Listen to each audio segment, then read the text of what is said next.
સાહેબ બંદગી સાહેબ સતગુરુ ચતુર્ભુજ કિચનમાં તમારું સ્વાગત છે। આજે આપણે બનાવીશું લીલી ચામાંથી સ્પેશિયલ ચાનો મસાલો। એના માટે મેં અહીંયા એક જુરી લીલી ચા લીધી છે। એને ધોઈને તડકામાં 1 થી 2 કલાક માટે સુકાવા મૂકી હતી। તમે જોઈ શકો છો કે આપણી ચા સુકાઈ ગઈ છે। હવે આપણે એને સમારી લઈશું। તો સમારવામાં મેં પાછળથી મૂળિયા કટ કરી લીધા છે અને આગળના ભાગને આપણે એક સરખી કરી કાપી લઈશું। આપણે એક સરખી કરી આ રીતે કાપશું તો આપણી ચા સરસ મજાની શેકાશે પણ અને ક્રશ પણ સારી થશે। એટલે આપણે આને નાના નાના પીસમાં આપણે કટ કરી લઈશું। આપણે ચાને સમારી લીધી છે। હવે આપણે એને શેકી લઈશું। તમે જોઈ શકો છો કે આવી આપણે એક સરખી કાપી લેવી કે સુધારી લેવી। હવે આપણે ચાને એક પેનમાં લઈ ધીમા ગેસે શેકી લેવું।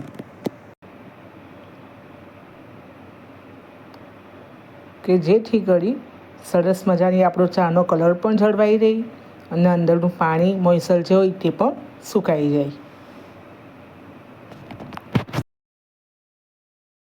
આપણે ચાને ધીમા ગેસે શેકવાની ને હલાવતું રહેવાનું જ્યાં સુધી એનો કલર પણ એકદમ ડાર્ક ગ્રીન થઈ જાય અને સુગંધ આવે ને ત્યાં સુધી આપણે શેકી લેવી। તમે જોઈ શકો છો કે આપણી ચાનો કલર કેટલો સરસ આવી ગયો છે, ગ્રીન ગ્રીન છે। તમે જોઈ શકો છો કડક કડક થઈ ગઈ છે આપણી ચા। આ ટાઈપની આપણે ચા રાખવાની। કડક કડક અવાજ આવવા લાગ્યો છે આપણી ચાનો। સૂંઠનો ટુકડો લીધો છે, 8-9 વેલચી લીધી છે, ગંઠોડા લીધા છે 8 થી 9, 3 નંગ લવિંગ લીધા છે। હવે આપણે આને શેકી લઈશું ધીમા ગેસ પર। અહીંયા મેં ગંઠોડાની ક્વોન્ટિટી થોડી વધારે કરી દીધી છે એટલે પાછળથી 4 થી 5 ગંઠોડા એડ કર્યા છે। હવે આપણે એને ધીમા ગેસ પર શેકી લેવાના જ્યાં સુધી એનો કલર ચેન્જ થાય ત્યાં સુધી। મસાલાની ખૂબ જ સરસ સુગંધ આવવા લાગી છે, તમે જોઈ શકો છો। આ ચાના મસાલાને તમે ફ્રીઝ વગર પણ 1 થી 1.5 મહિનો સુધી સાચવી શકો છો। ત્યારબાદ તમે ફ્રીઝમાં પણ 2 થી 3 મહિના સુધી સ્ટોર કરી શકાય છે। તમે જોઈ શકો છો કે આપણી એલચી સરસ મજાની ફૂલવા લાગી છે એટલે આપણો સરસ મજાનો શેકાઈ ગયો છે। હવે ખાંડણીમાં સૂંઠ થોડી મોટી હતી એટલે ખાંડણીમાં થોડી અધકચરી વાટી લઈશું। એ રીતે આપણે થોડા ગંઠોડા લવિંગને પણ ખાંડી લઈશું અધકચરા।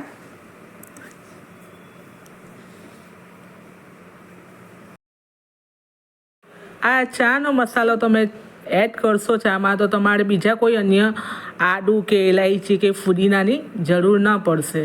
આ એટલો ટેસ્ટી મસાલો બનશે ને કે જેનું માથું દુખતું હોય કે ઊંઘ આવતી હોય ને આ ચા પી તો ફ્રેશ થઈ જાય। એ રીતનો તમારો ચાનો મસાલો બનીને તૈયાર થશે લીલી ચાનો।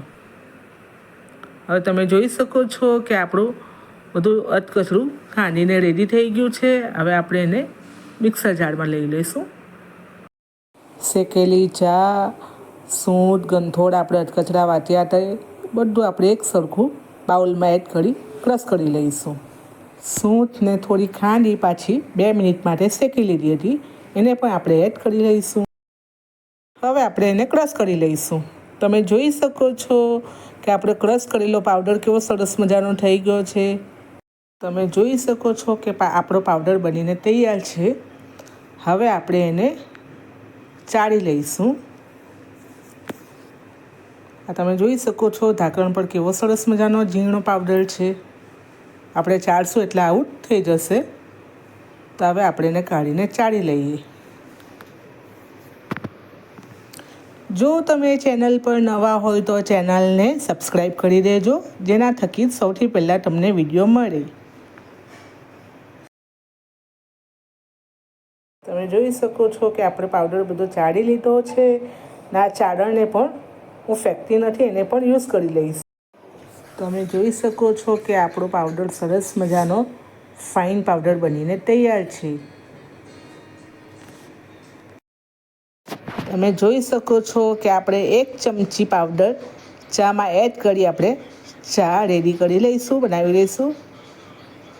તમે ચાહો તો વધારે પણ નાખી શકો.